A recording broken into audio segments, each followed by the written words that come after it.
Hi guys, good morning to all.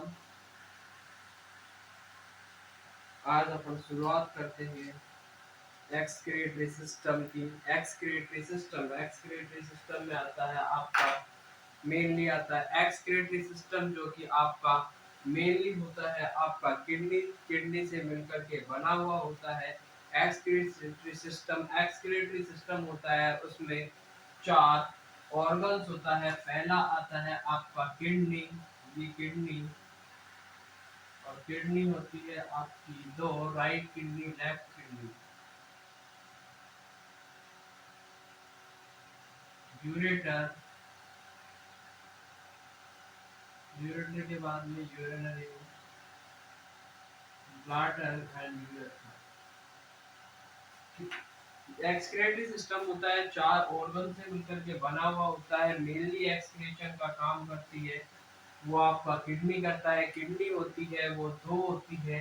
Human में दो kidney पाई जाती है, जो कि आपके रेट्रोपेट्रोनियल ऑर्गन होता है। किडनी होती है ये राइट किडनी, ये लेफ्ट किडनी।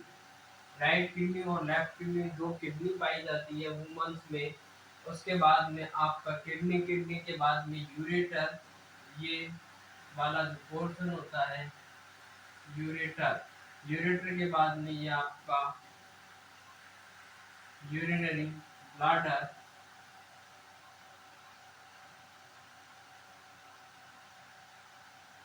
यूरिनरी ब्लैडर के बाद में यूरेथ्रा।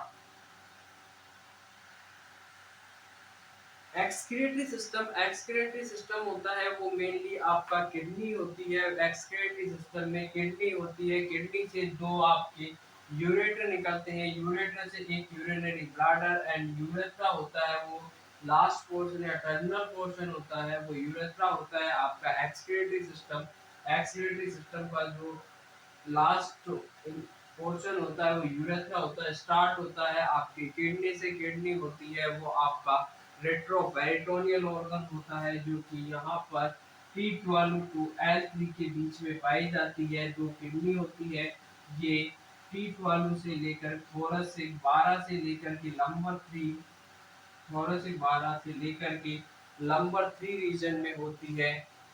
रेट्रोपेरिटोनियल होती है, सैक्रल रीजन में पाई जाती है। और किडनी होती है उसका जो ब्राउनिश कलर की, ब्राउनिश रेड कलर की होती है, जिसके की मैं बात करूं किडनी। किडनी होती है उसकी जो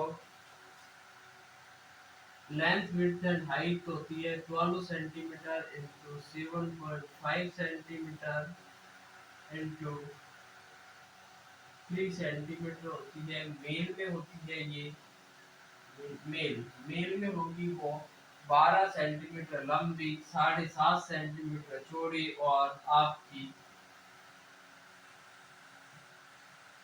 3 सेंटीमीटर होती है उसकी थिकनेस होती है। जबकि मैं फीमेल में बात करूँ तो 11 सेंटीमीटर इंटू 6.5 इंटू 2.5 सेंटीमीटर होता है इसकी। 11 सेंटीमीटर लेंथ होती है, 6.5 सेंटीमीटर इसका विड्थ होता है एंड 2.5 सेंटीमीटर की थिकनेस होती है। किडनी होती है वो रेट्रोपेरिटोनियल ऑर्गन होता है।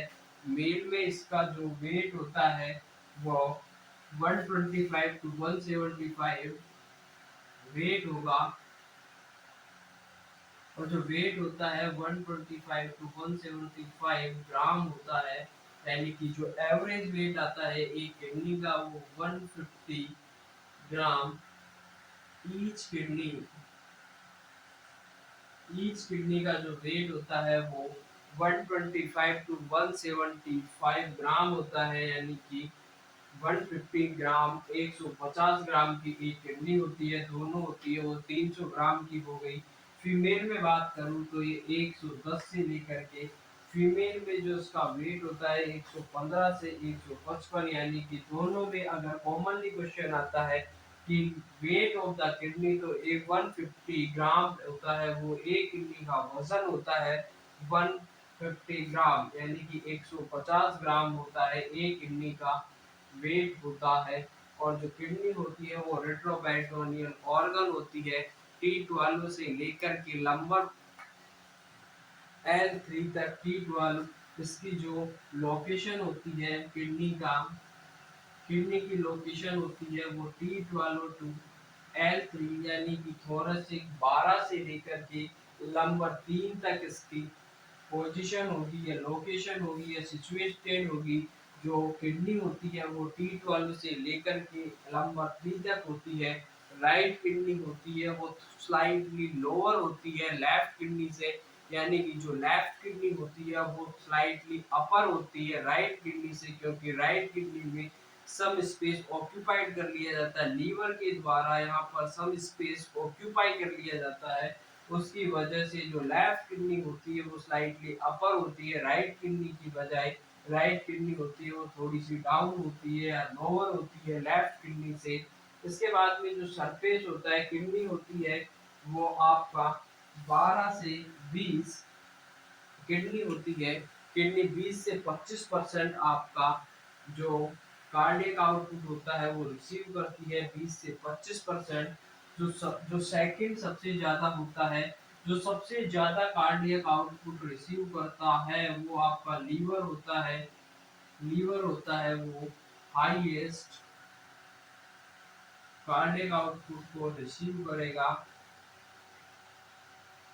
लीवर। उसके बाद में किडनी आती है जो कि 30% करता है कार्डियक आउटपुट का लीवर होगा वो 30% होता है वो रिसीव करता है, जबकि किडनी होती है जो कार्डियक आउटपुट का 20 से लेकर के 25% होता है, यानी कि 1 से लेकर के 1.3 लीटर पर मिनट के हिसाब से 1 से लेकर के 1.3 लीटर पर मिनट आपका किडनी होती है वो कार्डियक आउटपुट रिसीव करती है, ब्लड रिसीव करती है, जबकि लीवर सबसे ज्यादा हाईएस्ट रिसीव करता है और वो 30% होगा जो कि आपका रिसीव करेगा। अब किडनी की बात करनी जाए तो किडनी होती है उसके दो पोल होते हैं, अपर पोल होता है तो ऊपर की साइड होगा, लोअर पोल होगा नीचे की साइड में होता है। दो सरफेस होते हैं, एंटीरियर सरफेस एंड पीछे की साइड में पोस्टीरियर। एंटीरियर का मतलब होता है आगे की साइड एंड पोस्टीरियर का मतलब होता है पीछे की साइड। दो सरफेस हो गए, अब एंटीरियर एंड पोस्टीरियर। दो पोल होते हैं, अपर पोल एंड लोअर पोल। दो बॉर्डर होते हैं, medial border and lateral border. ये आपका मीडियल साइड में मीडियल बॉर्डर एंड साइड में होता है वो लेटरल बॉर्डर, दो बॉर्डर होते हैं। अब आपको ध्यान रखना है कि कौन कौन से ऐसे ऑर्गन है जो कि रेट्रोपेरिटोनियल होते हैं। रेट्रो का मतलब पीछे और पेरिटोनियम मतलब पेरिटोनियल का मतलब होता है कि पेरिटोनियल कैविटी जो कि आपकी एब्डोमिनल कैविटी होती है उसमें एक लेयर पाई जाती है, झिल्ली पाई जाती है, उसे पेरिटोनियम के नाम से जानते हैं। तो जो लेयर होती है पेरिटोनियम और उसके पीछे रेट्रो मतलब पीछे की साइड और पेरिटोनियम मतलब पेरिटोनियम के पीछे की साइड जो झिल्ली होती है उसे रेट्रोपेरिटोनियम के नाम से जाना जाता है। और रेट्रोपेरिटोनियल वो कौन कौन से ऑर्गन्स होते हैं जो कि रेट्रोपेरिटोनियल ऑर्गन होते हैं। तो देखते हैं कि कौन कौन से ऐसे ऑर्गन हैं जो कि रेट्रोपेरिटोनियल होते हैं। फिर किडनी की स्ट्रक्चर क्या होती है उसके बारे में भी अपन चर्चा करेंगे कि किडनी का स्ट्रक्चर क्या होता है, किडनी की ग्रॉस स्ट्रक्चर क्या होगी, किडनी में कौन कौन सी लेयर्स पाई जाती है, कौन कौन सी।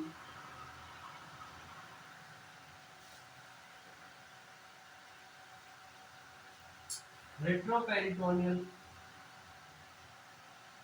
रेट्रोपेरिटोनियल ऑर्गन रेट्रोपेरिटोनियल ऑर्गन वो सभी ऑर्गन जो कि पेरिटोनियल कैविटी के पीछे की साइड होते हैं, यानी कि रेट्रो का मतलब पीछे की साइड होते हैं, उसे रेट्रोपेरिटोनियल मैम रेट्रोपेरिटोनियल ऑर्गन के नाम से जाना जाता है। रेट्रोपेरिटोनियल ऑर्गन का याद करने का एक निमोनिक है और उसे कहते हैं सैड बुकैर के नाम से एक निमोनिक बनाया है, जिसको कि आप सिंपल तरीके से याद कर सकते हैं।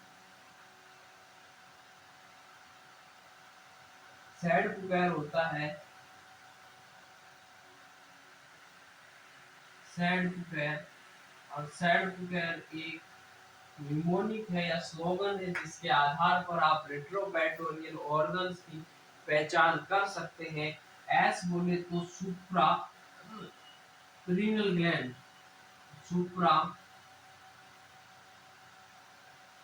Renal glands, suprarenal gland. Suprarenal gland का मतलब होता है रीनल का मतलब होता है किडनी एंड सुप्रा का मतलब होता है ऊपर। जो रीनल, यह आपका रीनल है, रीनल के ऊपर जो ग्लैंड पाई जाती है उसे सुप्रारीनल ग्लैंड के नाम से जानते हैं, जो कि एड्रिनल ग्लैंड में सुप्रारीनल ग्लैंड की बात करूं तो इसमें आती है आपकी एड्रिनल ग्लैंड। एड्रिनल ग्लैंड, और एड्रिनल ग्लैंड होती है वो आपकी बहुत ही इंपॉर्टेंट रोल अदा करती है आपके हार्मोनल्स में। जो ग्लूकोकॉर्टिकॉइड्स हुआ, आपका स्टेरॉइड हार्मोन्स हुए, सेक्स हार्मोन हुए, उनका सभी का रिलीज होता है वो आपके एड्रिनल ग्लैंड में ही उनका सिंथेसिस होता है और रिलीज होता है। तो आपका जो हार्मोन्स होते हैं, स्टेरॉइड हार्मोन हुआ, एल्डोस्टेरोन हुआ, मिनरलोकॉर्टिकॉइड्स हुए, ग्लूकोकॉर्टिकॉइड्स हुआ, एंड जो भी सेक्स हार्मोन होते हैं उन सब का आपके एड्रिनल ग्लैंड से सिक्रेशन होता है। दूसरे नंबर पे आता है ऑर्टा। ऑर्टा या आपका आईवीसी होती है, ऑर्टा, और जो आईवीसी होती है वो भी आपके रेट्रोपेरिटोनियल में आती है।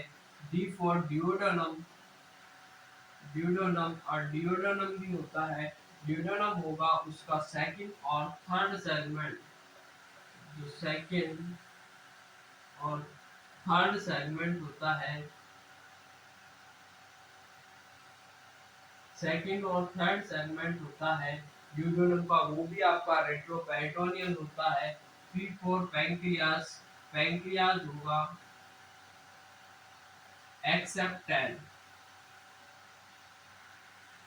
टेल, टेल को छोड़कर जो पैंक्रियाज होता है, पैंक्रियाज की जो टेल होती है वो आपकी रेट्रोपेरिटोनियल नहीं होती है, वरना पूरा पैंक्रियाज होता है वो रेट्रोपेरिटोनियल होता है। यू फोर आपकी बात करूं तो यूरेटर, यूरेटर जो कि यूरेटर होता है क्या करता है, किडनी से जो आपका अटैचमेंट होता है किडनी से यूरिन ला करके यूरिनरी ब्लैडर तक छोड़ने का जो काम करता है वो यूरेटर का होता है। सी, सी का मतलब होता है आपका कॉलन, कॉलन में भी ascending colon and descending colon, ascending colon,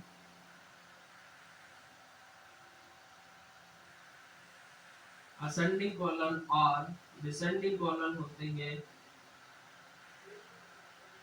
जो कि आपकी लार्ज इंटेस्टाइन का पार्ट होता है कॉलन, कॉलन होती है वो लार्ज इंटेस्टाइन को कहते हैं, और उसका जो असेंडिंग और डिसेंडिंग कॉलन होता है वो दोनों रेट्रोपेरिटोनियल ऑर्गन होते हैं।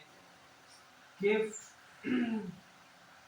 ये तो आपको पता ही है कि किडनी, और किडनी होती है रेट्रोपेरिटोनियल होती है। ई फॉर आपकी ईसोफेगस होगी, वो भी आपकी ईसोफेगस, ईसोफेगस होती है वो भी रेट्रोपेरिटोनियल होती है। और आर फोर जो कि रेक्टम, रेक्टम भी आपका रेट्रोपेरिटोनियल होता है। अब रेट्रोपेरिटोनियल कौन कौन से ऑर्गन्स है जो कि आपके रेट्रोपेरिटोनियल होते हैं और उसका क्या मीनिंग होता है, आइए देखते हैं।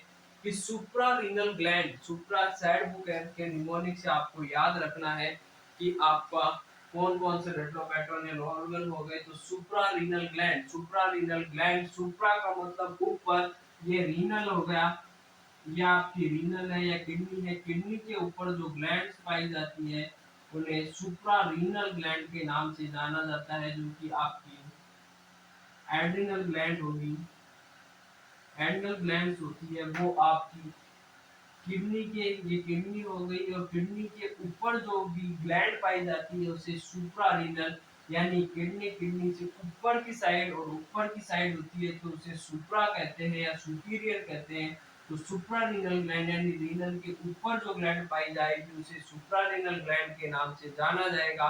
और जो एड्रिनल ग्लैंड होती है वो सुप्रारीनल ग्लैंड होती है जिसे एड्रिनल ग्लैंड कहते हैं। उसके बाद में अरोटा और आईवीसी। ऑर्टा होता है, ऑर्टा होता है वो बॉडी की सबसे बड़ी आर्टरी होती है जो कि आपका ऑक्सीजनेटेड ब्लड को ले जा करके बॉडी के विभिन्न विभिन्न ऑर्गन्स को या डिफरेंट डिफरेंट ऑर्गन्स और बॉडी टिश्यूज को सप्लाई करती है। और आईवीसी होती है वो आपका डीऑक्सीजनेटेड ब्लड को वेन्यूअस वेन्यूअस से वेन से मिलकर के superior vena cava inferior vena cava. तो इंफीरियर वेना केवा होती है वो आपकी लोअर बॉडी पार्ट से ब्लड को ले जा करके राइट एट्रियम में ड्रेन करती है, जबकि अपर बॉडी पार्ट से ला करके जो राइट एट्रियम में ड्रेन करती है वो आपकी एसवीसी होती है। उसके बाद में पैंक्रियाज होता है। पैंक्रियाज होता है वो आपका 99% होता है वो एक्सोक्राइनल और एंडोक्राइनल दोनों टाइप के फंक्शन अदा करता है पैंक्रियाज आपका। जो आपका 99% होता है पैंक्रियाज, और पैंक्रियाज होगा तो पैंक्रियाज का जो 99% 99 होता है 99% तो आपका एंडोक्राइनल एक्सोक्राइन होता है। एक्सोक्राइन होगा 99% एक्सोक्राइन होता है, जबकि एंडोक्राइन होगा और एंडोक्राइन होता है 1% होता है। एक्सोक्राइन में आपकी एसिनार सेल होती है। एक्सोक्राइन पैंक्रियाज जो कि आपका पैंक्रियाटिक लाइपेज एमाइलेज वगैरह जो भी एंजाइम्स होते हैं उनका सिक्रेशन करता है। पैंक्रियाटिक आपका जूस सिक्रेट करेगा जो कि आपका 1800 से 2000 या 1500 से 2000 ml पर डे होता है। ये पैंक्रियास का हेड है। ये पैंक्रियास की टेल हो गई, और पैंक्रियास की टेल में होती है लैंगरहैंस सेल। लैंगरहैंस सेल पाई जाती है पैंक्रियास की टेल में, जो कि आपका एंडोक्राइनल पार्ट को अदा करती है। और सबसे ज्यादा जो कि लैंगरहैंस की सेल्स पाई जाती है, जिससे कि आपका सोमेटोस्टेटिन हुआ, बीटा सेल से आपका इंसुलिन हुआ, अल्फा सेल से आपका ग्लूकागोन। इसमें तीन टाइप की सेल, चार टाइप की सेल होती है एक्चुअली, लेकिन तीन टाइप की जो सेल्स होती है वो मोस्ट कॉमन होती है। और इसमें जो पहली होती है वो आपकी पहली सेल होती है वो आपकी सोमेटोस्टेटिन होती है, alpha beta and gamma.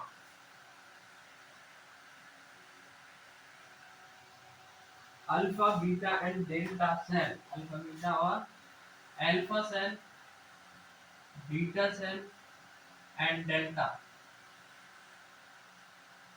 Delta cell से आपका सोमेटोस्टेटिन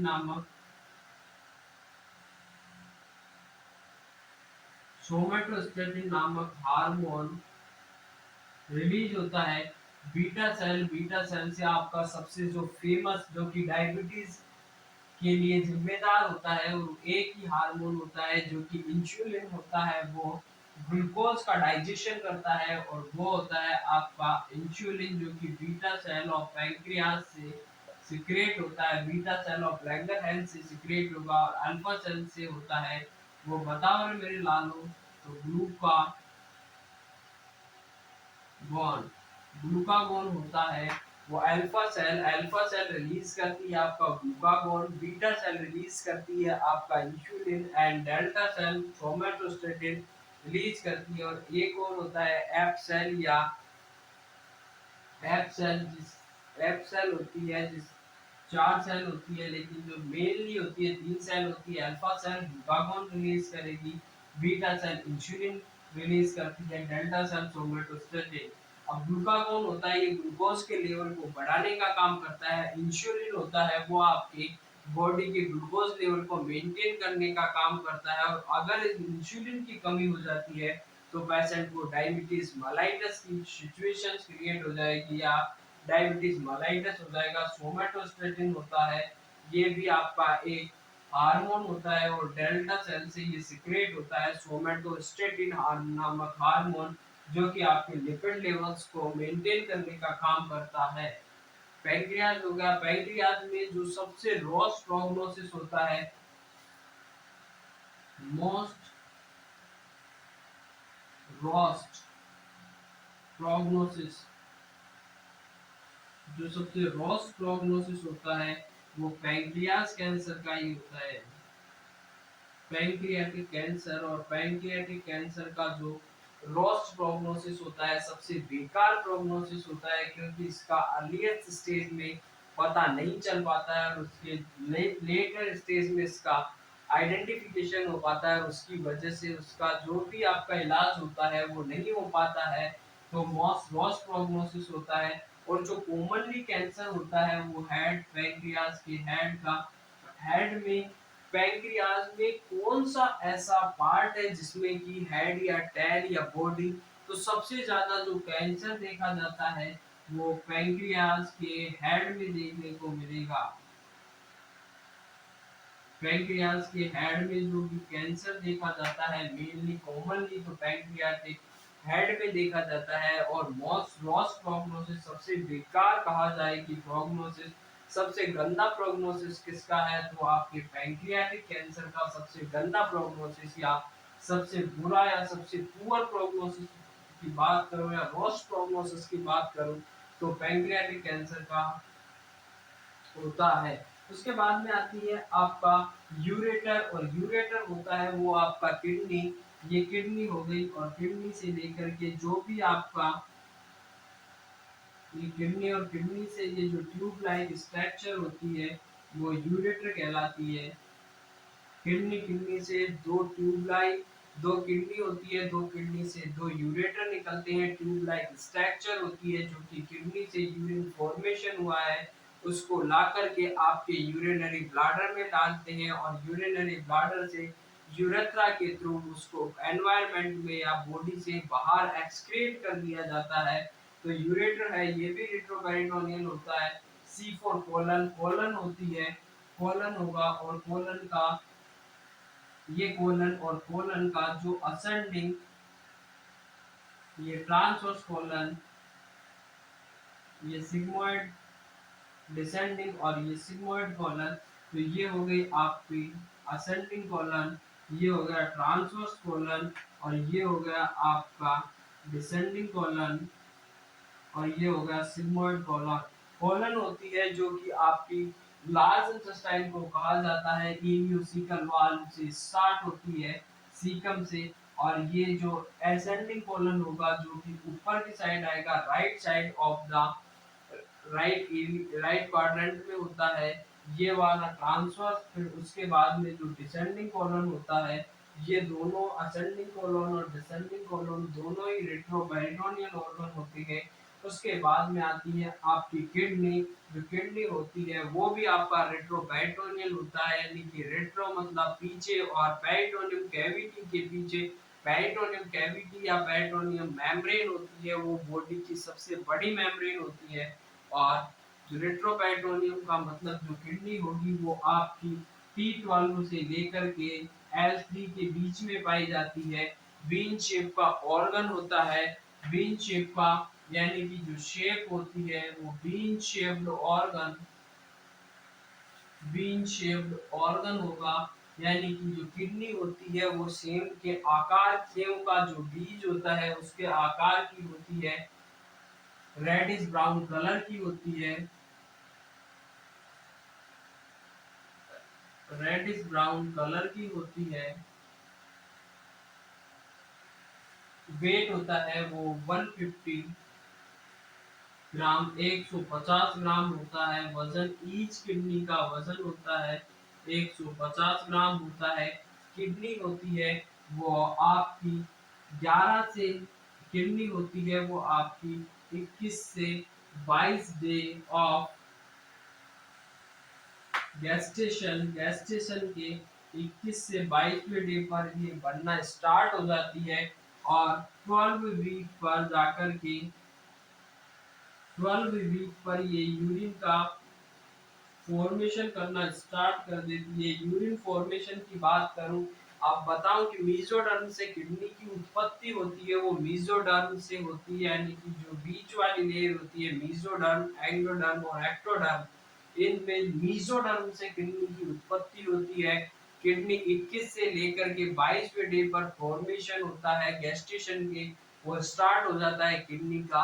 और किडनी होती है वो 12 वीक पर फॉर्मेशन करने लग जाती है, यूरिन का फॉर्मेशन स्टार्ट हो जाता है 12 वीक पर, और जाकर के किडनी मैच्योर होती है, मैच्योरेशन होता है किडनी का, वो 2 ईयर पर जाकर के किडनी का मैच्योरेशन होता है। उसके बाद में और किडनी होती है वो सबसे ज्यादा एक्सक्रिएटरी ऑर्गन अगर कोई है तो किडनी है, वैसे लंग्स भी एक एक्सक्रिएटरी ऑर्गन है, टिश्यू है, या आपकी स्किन होती है ये भी एक एक्सक्रिएटरी ऑर्गन होती है। लेकिन जो सबसे ज्यादा आपका मेटाबॉलिक वेस्ट हो, कोई भी ड्रग्स हो, उनका सबका सबसे ज्यादा जो एक्सक्रीशन करती है वो किडनी होती है, जो सबसे ज्यादा एक्सक्रीशन करती है। तो आपकी किडनी है, ये भी आपका रेट्रोपेरिटोनियल ऑर्गन होता है। ईसोफेगस जिसे कि फूड पाइप के नाम से जाना जाता है, जो कि आपकी फेरिंग्स और लेकर के कार्डियक स्फिंक्टर तक होती है, और फूड पाइप के नाम से जाना जाता है। ये एक पासेज वे होती है फूड के लिए और एयर के लिए, दोनों के लिए पासेज वे का काम करती है। रेक्टम, जो कि रेक्टम होता है जिसको कि स्टोरेज करता है, आपका स्टूल का स्टोरेज करता है रेक्टम, उसे भी आप नाम से जानते हैं। तो रिट्रोपेरिटोनियल ऑर्गन देखा आपने, आपने सेड बुकेर देखा, उसके बाद में एक एक ऑर्गन्स का आपने डिस्क्रिप्शन देखा। तो इसके बाद में अपन चलते हैं कि किडनी होती है, किडनी की जो स्ट्रक्चर होती है उसमें कौन कौन सा लेयर्स होती है, कौन कौन सी किडनी।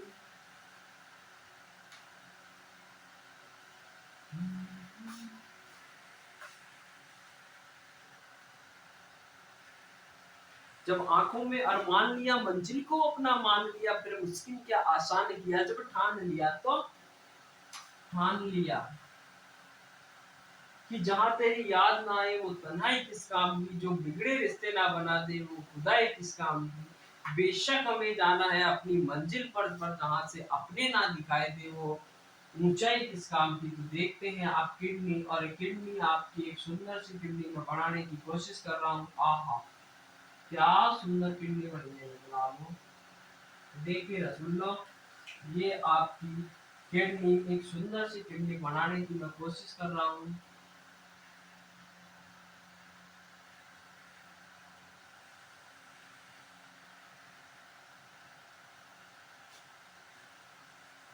ये है आपकी किडनी, आपकी और मेरी और सबकी किडनी कुछ ऐसे ही होती है क्या? अरे बोलो, सबकी किडनी ऐसी ही शेप की एक किडनी होती है, एक नहीं होती है किडनी, दो होती है, लेकिन एक किडनी की मैं शेप बताने की कोशिश कर रहा हूँ आपको, कि जो सबसे बाहर वाली लेयर होती है उसे आप, जो सबसे बाहर वाली लेयर होती है उसे रीनल फेशिया, रीनल फेशिया और रीनल फेशिया या फेशिया ऑफ जेरोटा या फेशिया ऑफ गैरोटा के नाम से जाना जाता है। जो रीनल, जो सबसे आउटर लेयर होती है रीनल की, वो रीनल फेशिया और फेशिया ऑफ गैरोटा के नाम से जाना जाता है। इसमें एक नॉच रिसेप्टर्स पाए जाते हैं, और इस लेयर में होता है आपका, जो नॉच रिसेप्टर्स होते हैं, नॉच रिसेप्टर्स होते हैं वो आपके नॉच रिसेप्टर्स, नॉच रिसेप्टर्स पाए जाते हैं। जो नीचे वाली, अंदर वाली इसकी जो फाइब्रस कैप्सूल, फाइब्रस की जो लेयर होती है उसे renal, renal capsule, renal capsule या रीनल फाइब्रस का कैप्सूल के नाम से जाना जाता है। फाइब्रस टिश्यू से मिलकर बना होता है, रीनल कैप्सूल कहलाता है। इसके अंदर की साइड में जो कि ये आपके 6 से 12, एक किडनी में 6 से लेकर के 12 मैं बनाने की कोशिश कर रहा हूँ, कि आपके जो रीनल पायरामिड्स होते हैं 6 से 12 इनका नंबर होता है।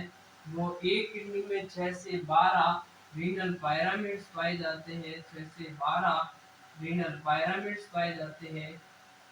रीनल पिरामिड्स और रीनल पिरामिड्स में जो ऊपर वाला पार्ट होता है वो आपका रीनल कॉर्टेक्स कहलाता है, और जो अंदर वाला पार्ट होता है वो रीनल मेडुला कहलाएगा।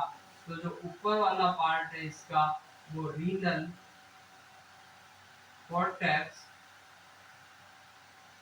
एंड अंदर वाला जो पार्ट होता है जो आपका रीनल मेडुला, रीनल मेडुला के नाम से जाना जाता है। अंदर वाला भाग होगा वो रीनल मेडुला कहलाएगा, जबकि बाहर वाला भाग होगा रीनल कॉर्टेक्स के नाम से जाना जाएगा। उसके बाद में आता है आपका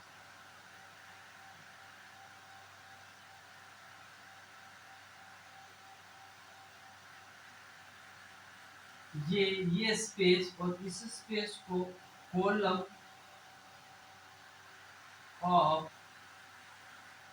बर्टिंग,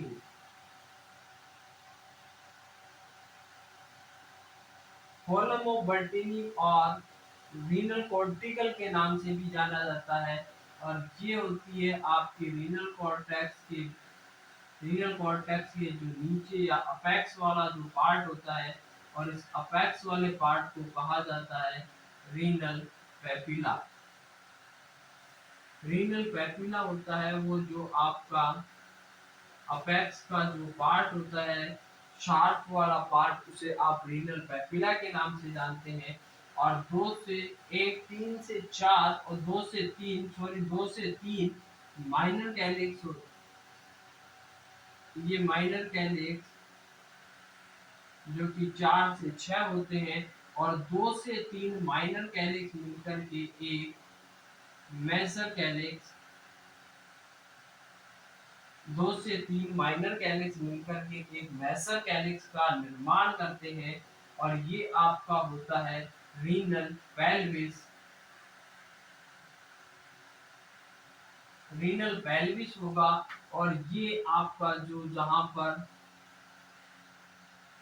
हाइलम, हाइलम होता है वो एक ऐसा स्पेस होता है जहां से ब्लड सप्लाई रीनल के अंदर, जहां से ब्लड सप्लाई एंटर होती है और एग्जिट होती है, उस स्थान को कहा जाता है हाइलम। और हाइलम के नाम से उस स्थान को जाना जाता है जहां से ब्लड सप्लाई होती है, वो एंटर करती है और एग्जिट होती है, उसे रीनल हाइलम के नाम से जाना जाएगा। उसके बाद में ये यूरेटर है, यूरेटर से आगे चल करके यूरिनरी ब्लाडर, और यूरिनरी ब्लाडर से यूरिन होता है वो यूरेथ्रा के थ्रू एक्सक्रीट कर दिया जाता है। आपका एनवायरनमेंट में ये होगा, वो एक्सक्रीट कर दिया जाता है। अब आपका जो ये रीनल कैप्सूल होता है, रीनल कैप्सूल होगा वो मेड अप होता है आपके फाइबर टिश्यू से मिलकर के बना होता है, स्मूथ होता है और ट्रांसपेरेंट होता है, और किडनी को प्रोटेक्शन देने का काम करता है। एडिपोज टिश्यू, फाइब्रस टिश्यू या पेरिनेफ्रिक फैट होती है, जो ये लेयर होती है वो फाइब्रस टिश्यू की, फैटी टिश्यू की या पेरिनेफ्रिक फैट से मिलकर के ये बनी हुई होती है। और ये लेयर क्या करती है, आपकी just outside the renal capsule के जस्ट बाहर पाई जाएगी, हेल्प करती है प्रोडक्शन में और किडनी को अपनी पोजीशन में होल्ड करके रखती है। उसके बाद में रीनल फेशिया या फेशिया ऑफ गैरोटा, इसका भी जो मेन पर्पस होता है वो किडनी को अपनी पोजीशन में मेंटेन करने का होता है। अगर किडनी अपनी पोजीशन से डिस्प्लेस हो जाती है तो उसे नेफ्रोटोसिस के नाम से जाना जाता है। रीनल कॉर्टेक्स हुआ, renal cortex outer most layer होती है या रीजन होता है किडनी का, वो सिचुएटेड होता है रीनल कैप्सूल के बीच में और रीनल पिरामिड के रीनल मेडुला के बीच में। ये रेडिश ब्राउन का कलर का होता है, और ग्लोमेरुलस होता है, ग्लोमेरुलस होगा तो रेडिश ब्राउन कलर का पाया जाता है। कंटेंट पेनिट्रेट करता है मेडुला को in form of column, column की फॉर्म में, जिसे कॉलम ऑफ बर्टिनी और कॉर्टिकल कॉलम के नाम से जाना जाता है। रीनल मेडुला होगा, रीनल मेडुला रीनल कॉर्टेक्स और रीनल पेल्विस के बीच में पाया जाता है। रीनल मेडुला होता है जो कि आपके कोटाकोलामाइन जो कैटाकोलामाइन्स होते हैं उनका सिक्रेशन करने का काम करता है। उसके बाद में रीनल पायरामिड्स 6 से 12 होते हैं नंबर में। रीनल पायरामिड्स की संख्या 6 से 12 होती है नंबर में। ये इसका बेस होगा, ऊपर वाला बेस होगा, और जो नीचे वाला होता है ये आपका अपेक्स होता है। रीनल पैपिला होता है, ये निप्पल लाइक की जो रीनल पैपिला होगी, ये जो पैपिला होती है उसे रीनल पैपिला के नाम से जाना जाता है। ये आपकी 6 से 12 होगी वही, क्योंकि हर कोर्टेक्स में हर रीनल कॉर्टेक्स में एक एक पैपिला होती है। तो ये भी 6 से 12 होती है नंबर में। और इससे एक लार्ज पैपिलरी डक्ट निकलती है जो कि आगे चल कर के डक्ट ओपन होगी, उसे डक्ट ऑफ बेलिनी के नाम से जाना जाता है। अब माइनर कैलिक्स होते हैं वो 6 से 12 होते हैं नंबर में। माइनर कैलिक्स 6 से 12 होते हैं नंबर में, और यूरिन को रिसीव करते हैं रीनल पैपिला से और ला कर के डाल पेसमेकर होता है पेरिस्टाल्टिक के लिए, जो पेसमेकर होता है इसी में होता है। आपका मेजर कैलिक्स होगा, मेजर कैलिक्स होता है वो 2 से 4 होते हैं नंबर में, और रिसीव करते हैं ये माइनर कैलिक्स से यूरिन को रिसीव करेंगे और आपके रीनल पैलिस में ला करके इसको ड्रेन आउट कर देते हैं। रीनल हाइलम वो एक प्रोसेस होती है जहाँ से आपकी ब्लड सप्लाई और वीनस सप्लाई, नर्व सप्लाई आकर के एंटर और एग्जिट होती है, उसे रीनल पेल्विस या रीनल हाइलम के नाम से जाना जाता है। इसी के साथ आज का एक्सक्रीटरी सिस्टम का जो भी आपने सीखा वो उसको अच्छी तरीके से आप रिवीजन कर लीजिएगा। ये बहुत ही इम्पोर्टेंट ऑर्गन है, बहुत ही इम्पोर्टेंट सिस्टम है, जो कि बार बार एग्जाम में क्वेश्चन पूछा जाता है कि समय के सुख की बात, दुख की बात यह है कि समय बहुत कम है, लेकिन सुख की बात यह है कि अभी भी समय है, लेकिन समय के पास इतना समय नहीं है कि वो लौट कर आपको समय देगा। इसलिए वक्त ना लगाइए ये निर्धारित करने में कि आपको क्या करना है, वरना वक्त निर्धारित कर देगा कि आपका क्या करना है। तो इसी के साथ आगे बढ़ते रहिए। जय हिंद, जय भारत।